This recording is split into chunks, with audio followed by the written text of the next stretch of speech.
मुअज़्ज़ज़ नाज़रीन, इस वक्त हम आपके सामने फ़लस्तीन और इसराइल की चंद अहम ख़बरों को लेकर हाज़िर हुए हैं। आपको मालूम है कि इसराइल और फ़लस्तीन गज़ा के दरमियान जंग बंदी का ऐलान हो गया था, लेकिन जंग बंदी की जो मुद्दत थी वो ख़त्म हो चुकी है और जंग बंदी की मुद्दत के ख़त्म होते ही दुख भरी खबर ही आ रही है। अफसोसनाक ये खबर आ रही है कि इसराइल ने गज़ा पर दोबारा हमला कर दिया है। इसी तरीके से हिज़्बुल्लाह ने भी इसराइल पर हमला किया है और इसराइल को जानी और माली दोनों तरह का नुकसान पहुंचाया है। ये रिपोर्ट हम आपको बतलाते हैं कि हिज़्बुल्लाह लबनान ने आज दोपहर लबनान की सरहद के करीब इसराइली फौज के 2 ठिकानों पर 3 रॉकेट हमलों की इत्तला दी है।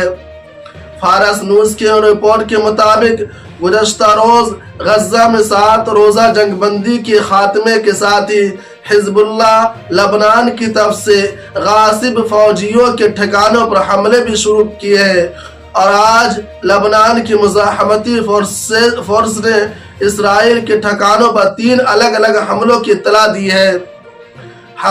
हिज़्बुल्लाह ने लबनान की तरफ से इसराइल पर 3 हमले किए हैं।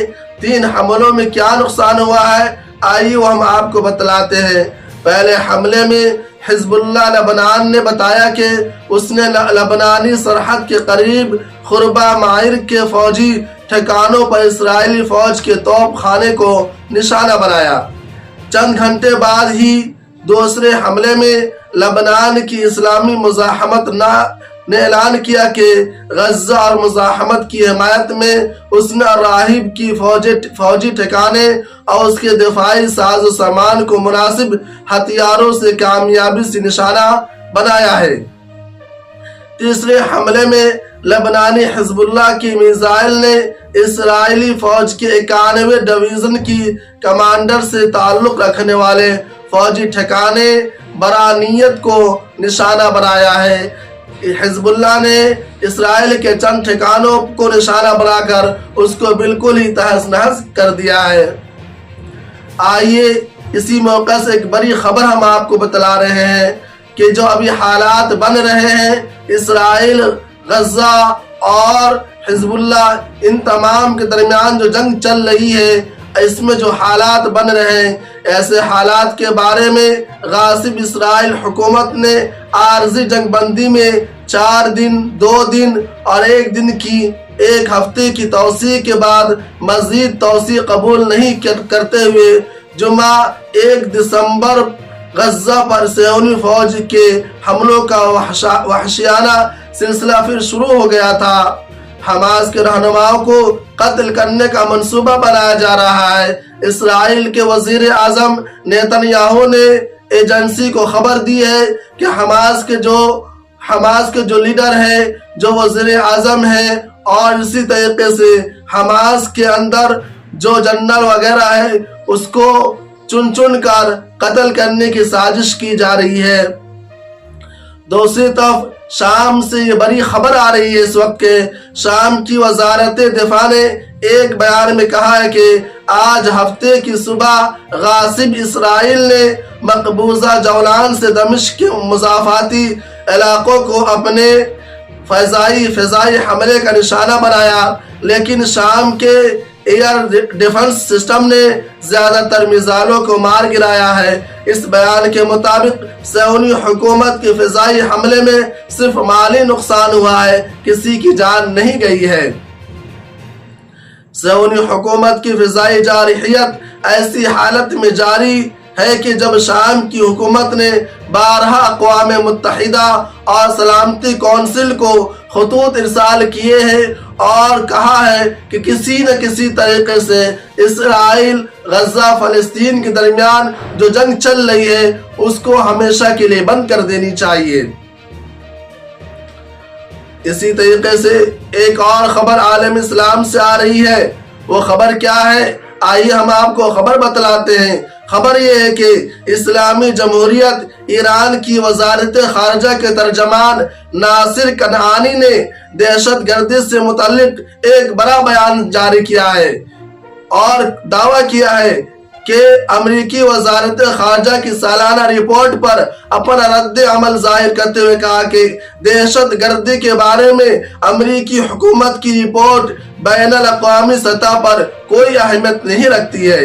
ناصر کنعانی نے مزید کہا کہ جب سب پر واضح ہے کہ داعش کو وجود میں لانے کے سلسلے میں امریکی حکومت مرکزی ملزم ہے اور حال ہی میں وہ صہیونی حکومت کی ریاستی دہشت گردی کی بھرپور حمایت کرنے اور اسے مختلف طرح کے بم اور تباہ کن اسلحہ فراہم کرنے کی بنا پر غزہ میں 15,000 سے زیادہ عام شہریوں، خواتین، بچوں کے قتل عام اور فلسطینیوں کی نسل کشی کے جرم کے جو ارتکاب ہے وہ امریکہ اس کا ذمہ دار ہے۔